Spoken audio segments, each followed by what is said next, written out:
What's up everyone, and welcome back to the MMA Zone. Today, let's get started with Islam Makhachev vows to finish Alexander Volkanovski. With time winding down before Islam Makhachev takes on Alexander Volkanovski in a highly anticipated clash of champions at UFC 284, the trash talk has picked up on both sides. Leading up to the fight, the lightweight champion has even gone so far as to say that he will knock Volkanovski out on the feet to prove to everyone that he's more than just a wrestler. He then gave fans even more to talk about as he boldly proclaimed that he would finish the pound-for-pound kingpin after dragging him into deep waters during a recent episode of UFC Countdown.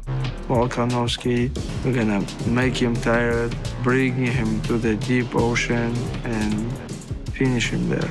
Of course, Volkanovski has no plans to be dragged into the deep ocean. Footage of his training has shown that he's doing everything he possibly can to make sure his gas tank doesn't get sapped. Given that he's looked impressive when going into the championship rounds before, it seems safe to say that the pound-for-pound king will look just as fresh, if not even more so, without cutting as much weight. Currently, Volkanovski sits as a pretty sizable underdog in the betting odds, although that's of little importance to him going into the fight. As he recently revealed in an interview, all the people doubting him just gives him more motivation to become the first man to crack the Dagestani wrestling puzzle. When the octagon door closes behind the pair in Perth, how do you see things playing out? Drop your predictions in the comment section below. Khamzat Chimaev announces next fight. Streaking two-division contender Khamzat Chimaev seemed to announce his next fight in a video recently, putting an end to the months of mystery surrounding his next move. After Gilbert Burns revealed that he heard Chimaev was moving up to middleweight full-time, fans began to wonder about Chimaev's next fight.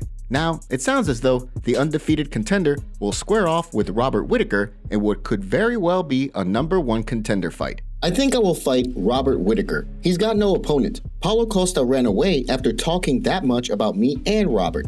I want this fight. I like him as a human being. He's a solid guy, doesn't trash talk, doesn't cross any lines. He continued, "We're gonna have fun at the press conference and fight each other." With a rematch between Alex Pereira and Israel Adesanya on tap for UFC 287, a Whittaker vs Chimaev fight could be the perfect way to determine who the next man up is at 185 pounds. How do you see things playing out? Drop your predictions in the comments below. Alex Pereira responds to critics. Although former two-division Glory kickboxing champion, Alex Pereira has continued to showcase incredible dominance throughout his run in MMA, many have continued to criticize his lack of a ground game. While his striking is certainly his best attribute, Pereira believes that criticism about his grappling abilities is coming from a place of ignorance. He spoke during a recent interview with ESPN to fire back at critics, saying, "The people who talk about that are the people that never grappled me, that trained with me. All the guys that come in and roll with me, grapple, do some MMA, they leave very surprised and say, 'Man, I didn't know he could grapple like that.' But I'm not trying to prove nothing to nobody. I'm just doing my thing." But stay tuned for the future. Of course, with Glover Teixeira being one of Pereira's closest friends and training partners, many believe he'll put in some serious work to refine his ground game in the time leading up to his next fight with Adesanya. How do you see things playing out when Pereira and Adesanya square off in the octagon again? Drop your thoughts in the comment section below. Before we continue, make sure you give that like button some love and be sure to subscribe to the MMA Zone for all of the latest news. UFC opening new Performance Institute. The UFC Performance Institute has become one of the most sought-out tools by fighters. Whether it's training leading up to a fight or rehabbing an injury like former heavyweight champion Francis Ngannou did, the Performance Institute has quickly become one of the best resources available to fighters. After the success of the UFC PI in Las Vegas, the promotion went ahead with opening another one in Shanghai, China in 2019. Now, almost exactly 4 years later, the UFC is set to open another Performance Institute before the end of the year, this time in Mexico City.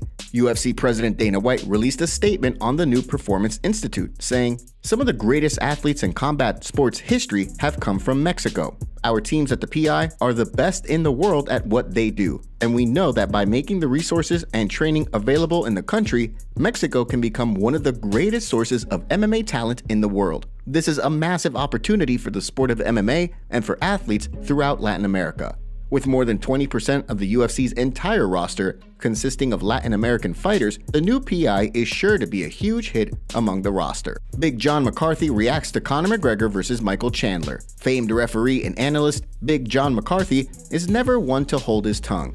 and he keeps things pretty on brand when he eloquently gave his analysis of the inevitable Conor McGregor versus Michael Chandler fight later this year. He spoke during the recent episode of his Weighing In podcast, saying, Michael has that, for whatever reason, in his mind.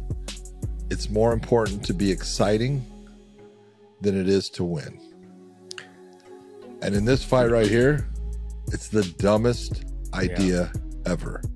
If Michael Chandler was smart, he would work on his wrestling. He would just hone it to a fine edge and be able to put pressure and take the blueprint that you saw from Khabib and use that blueprint to beat Conor. In the wake of the announcement regarding the fight, Dustin Poirier also explained that he feels McGregor would be the one to get the job done, despite Chandler possessing the ability to use his wrestling to tire the Irish star out early.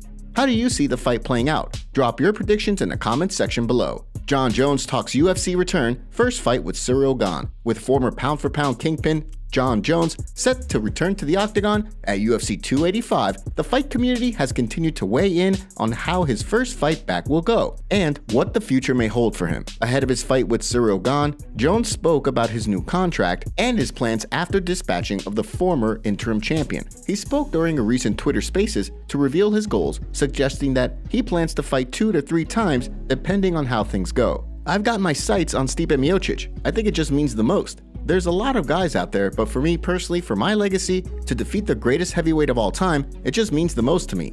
As far as how soon, hopefully I get out of this fight with no serious injuries, but I'd like to get back out there as soon as possible. How do you see things going for Jones at heavyweight? Will he dominate the division like he did 205? Give us your thoughts in the comments section below. And now for our breaking news story of the day.